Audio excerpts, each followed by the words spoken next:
नाज़रीन हिन वक्त असीं मौजूद आहियूं कंदकोट गुरुद्वारा रोड में। हिते अध कलाक जी बारिश का पोइ बारिश जो जेको तबाही बचाए छॾियो आहे, अचो आवाम खां पुछा कयूं था उन्हनि जो छा चवणु आहे। न असांखे टपण जी जाइ आहे, न ॿियो कुझु। असां एॾा परेशान आहियूं। ऐं कुझु मिंटनि जी बारिश जे करे एॾो मसइलो थी वियो आहे, असां न टपी सघूं था। न इहे DC साहिब खे गुज़ारिश आहे, महिरबानी करे हिन जो मसइलो हल कराए। जी बारिश का पोइ हिते जेको हालत थी वियो आहे उन ते तव्हां हुकूमत खे छा चवणु चाहियो था? असां हुकूमत इहा चवणु चाहियूं था त असांखे रिलीफ न आहे, पाणी आहे, निकाल न आहे। हिते रोड जे हालियत आहे, 50 गाॾी अचनि किरनि थियूं त पाणी दरबदर थी आहियूं। तव्हां छा मुतालबो कयो था? असांजो मुतालबो असां रोड ठहियो मिले, असां रिलीफ मिले, असां आवाम लाइ का शइ न आहे। जी सर जी, असां रिलीफ आहे कोन। इहो जेको आहे त मींहं खां बाद में असां पाणी जो आहे मीडिया वारे फ़ोन चयो आहे इन जेका महिरबानी करे त हिते इहो पहिरियां पाणी खे हटाइनि, महिरबानी करनि।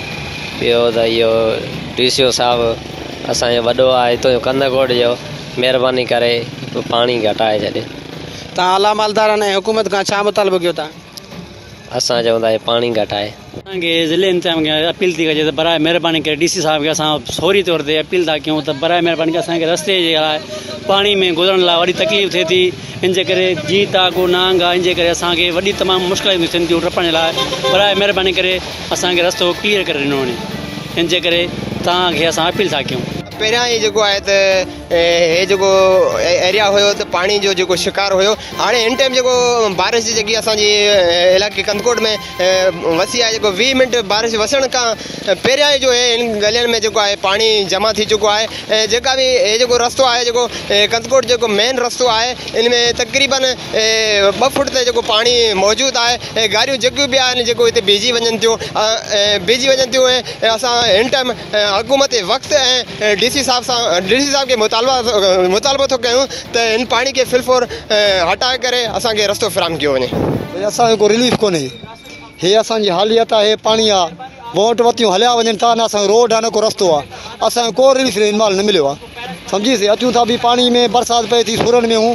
हे रस्तो आहे, शहर हलियो आहे, छड़ो गंद में ढेर भरियल आहे।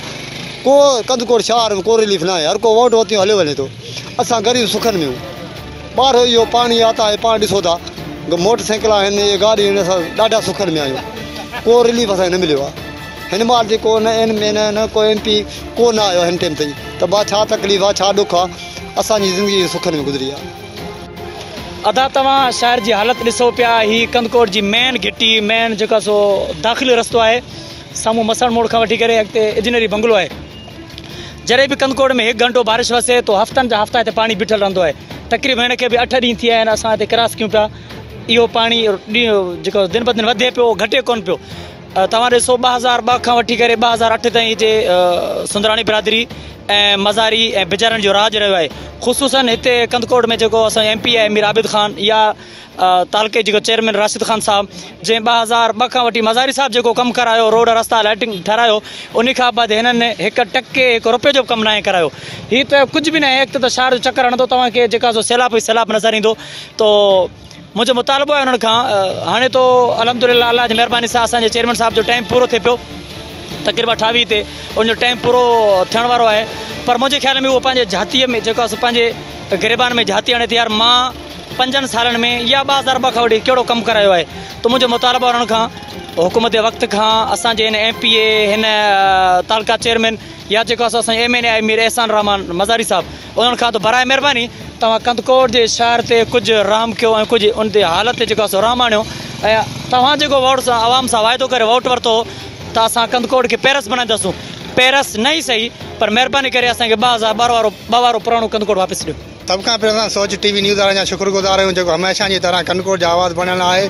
ऐं असां आला हुकाम खे अपील इहा ई था कयूं, जीअं गंदगी जो पाणी आहे, गटरनि जो गंदो पाणी पब्लिक ऐं म्यूनिसिपल इंतज़ाम जी नाअहली जे करे पूरो शहर गटरनि जे गंदे पाणी में बुॾी रहियो आहे। ऐं हर जगह ते गंदगी जा ढेर लॻल आहिनि। असां आला हुकाम खे अपील कयूं था इन फिलफोर इन पाणी खे हटायो वञे ऐं गंदगी जे ढेरनि खे बि हटायो वञे, ताकी असां बीमारी खां बि बची सघूं ऐं सकून जी ज़िंदगी गुज़ारे सघूं।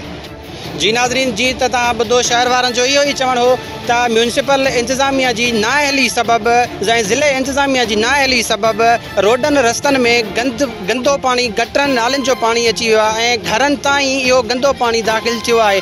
असां आला अमलदारनि खे DC साहिब खां अपील था कयूं त खुदारा पाणी फिलफोर हटाए करे असांखे रिलीफ फराहम कई वञे। कैमरामैन टीम सां गॾु इशफाक बंगवार, सोच TV, कंदकोट। सब्सक्राइब कयो अवांजे पंहिंजे चैनल सोच टीवी के ऐं बेल आइकन के दबाइण कदें भी न विसारींदा। सब्सक्राइब करें आपके अपने चैनल सोच टीवी को और बेल आइकन पर क्लिक करना ना भूलें। Don't forget to subscribe our channel Soch TV and press the bell icon.